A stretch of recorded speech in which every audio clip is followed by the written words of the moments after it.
안녕하세요, 가치아입니다. 10월 22일 화요일 국내 시장이 마감되었습니다.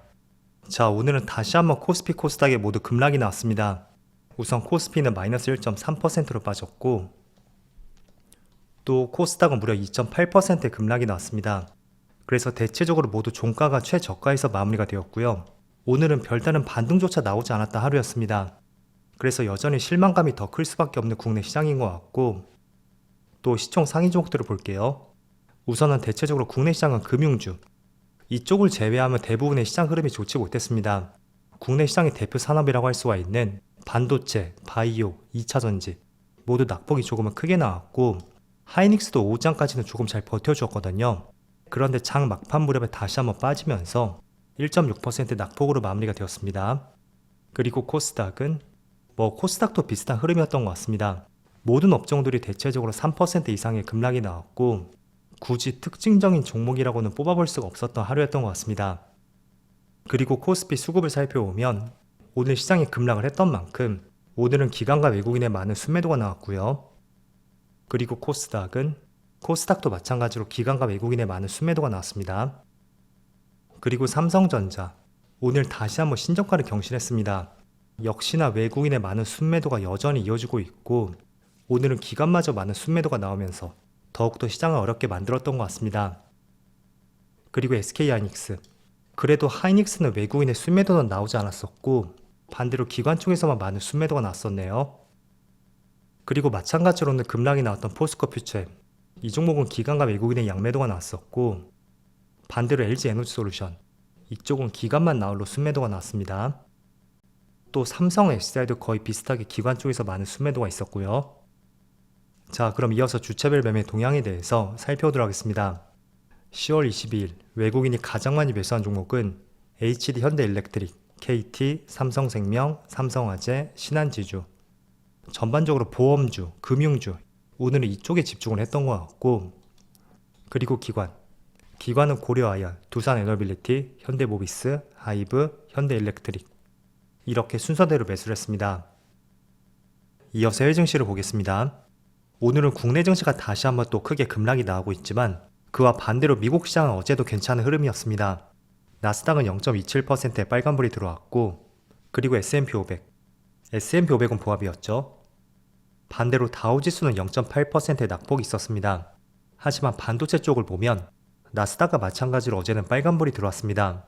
그래서 전체적으로 시장 분위기를 보더라도 국내 시장처럼 급락이라고 표현하기는 어려울 수 있는 시장 흐름이었고, 그리고 특히 국내 시장은 또 반도체 관련주, 삼성전자가 다시 한번 신저가를 경신했습니다. 반면에 미국의 엔비디아 주가를 보면 삼성전자는 완전히 반대로 어제는 4개월 만에 역사적 신고가를 경신했어요. 그래서 완전히 반대로 움직였고, 또 이런 부분이 국내 시장으로 하여금 굉장히 더 허탈감이 들게 만드는 흐름인 것 같습니다. 그리고 미국 시장은 엔비디아 뿐만 아니라 애플의 주가 흐름도 굉장히 좋습니다. 거의 신고가 근처에서 계속 움직이고 있죠. 자, 그래서 오늘도 국내 시장이 한 건 했구나, 이렇게 생각하시는 분들도 계셨을 거고요.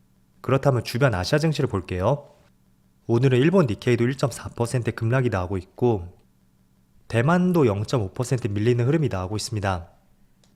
그리고 중국 증시는 빨간불이 들어오고 있네요. 그래서 전반적으로 중국 증시를 제외하면 오늘은 대체적으로 아시아권의 시장 흐름이 좋지 않은 것 같고, 그 중에서도 종합 반도체 기업, 삼성전자하고 또 2차전지 비중이 높은 국내 시장 쪽이 가장 흐름이 좋지 않은 것 같습니다. 우선은 반도체를 먼저 말씀드려보면, 자, 일단 오늘 삼성전자에서 개별적인 이슈가 나왔던 것은 아니었습니다. 그런데도 오늘 1.5% 급락과 함께 다시 한번 신저가를 깨고 있거든요. 저는 개인적으로 이런 부분에 대해서는 HBM 쪽에 굉장히 호황을 보여주고 있고, 그와 반대로 삼성전자에서는 그에 따른 실망 매물이 계속 나오고 있다, 이렇게 정리를 해볼 수가 있습니다.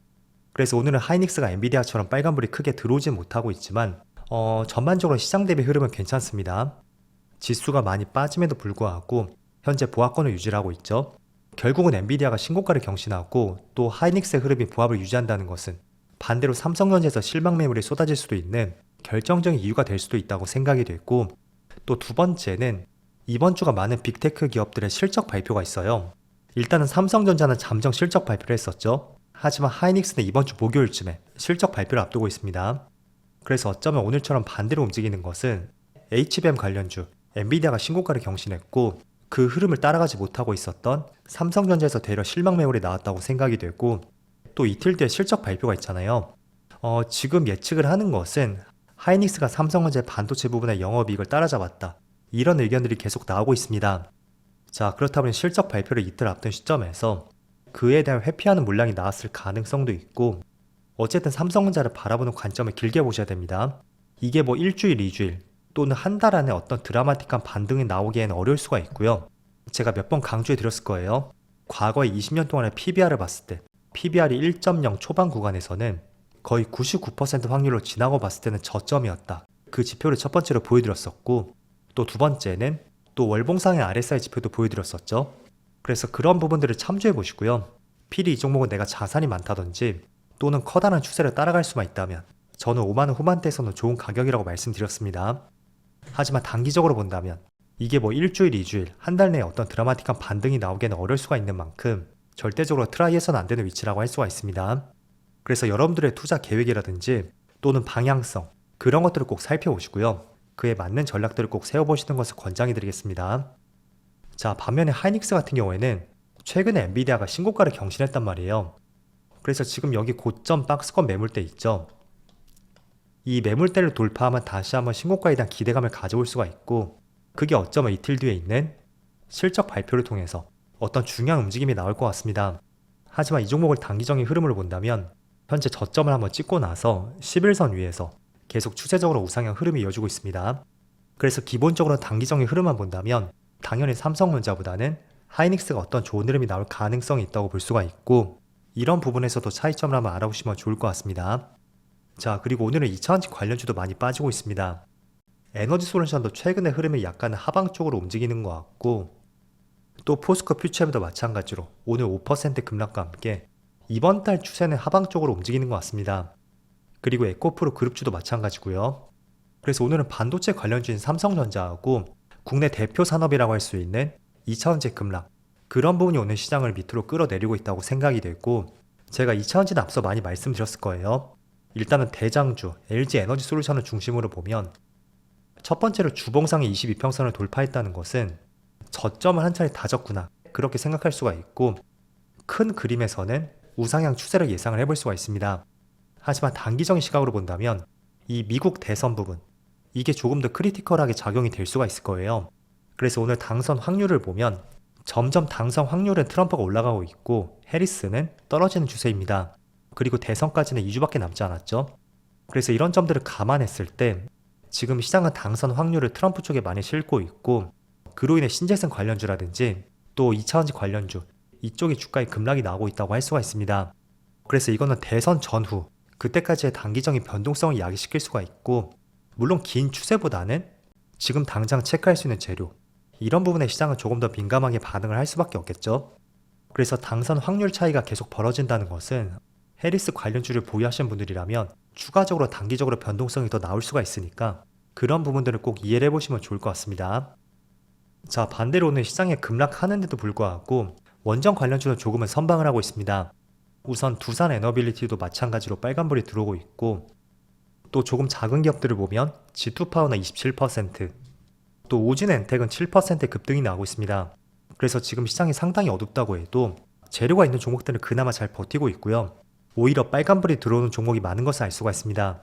그래서 원전 관련주는 지속적으로 관찰해 보시는 것을 권장해 드리겠고, 그리고 간략하게 참고사항으로 말씀드릴게요. 어제 두산 그룹주에서 사업구조 개편 이슈가 나왔습니다. 그래서 종목 토론방을 들어가 보면 굉장히 의견들이 분분하게 나뉘고 있더라고요. 저는 개인적으로 그런 의견들을 읽는 것을 별로 선호하지는 않고 있고요. 가장 정확한 것은 주가의 움직임이 말해줄 것이다, 그렇게 저는 늘 생각하고 있습니다. 그래서 어제 사업구조 개편 이슈가 나왔죠. 거기서 두산 바켓, 또 두산 지주사, 그리고 두산 에너빌리티, 또 마지막으로 두산 로보틱스까지 그 종목들의 주가 흐름을 보고 또 메이저 세력들의 수급들을 살펴보신다면 이 재료에 대한 해석을 조금 더 객관적으로 할 수가 있을 거예요. 그래서 너무 우리가 어떤 글이라든지 또는 나의 생각만으로 방향성을 예측하는 것은 굉장히 어려울 수가 있고, 그런 내용들을 조금은 기준을 세워주는 것은 첫 번째로 수급이 될 수가 있고, 또 두 번째는 당연히 주가의 움직임이라고 할 수가 있습니다. 자, 결국은 이렇게 당선 확률이 벌어지는 것도 지금 주가로 여실히 나타나고 있잖아요. 그래서 주가라는 것은 늘 어떤 재료를 선행할 수가 있고, 또 그 내용에 대한 해석이 무엇을 내포하고 있는지 그런 것들을 잘 알려줄 수가 있을 거예요. 그래서 어떤 내용에 대한 기준이 서지 않는다면 이런 부분들 한번 참조해 보시면 좋을 것 같습니다. 자, 어쨌든 오늘도 굉장히 어려운 시장이었습니다. 날씨도 좋지 못했고 또 시장도 굉장히 좋지 못했었는데 내일은 반대로 맑은 시장이 올 수 있기를 한번 바라보면서 오늘 영상 마치도록 하겠습니다. 그럼 편안한 저녁 되시고요. 저는 내일 영상에서 다시 찾아뵙도록 하겠습니다. 모두 즐거운 저녁 되세요. 감사합니다.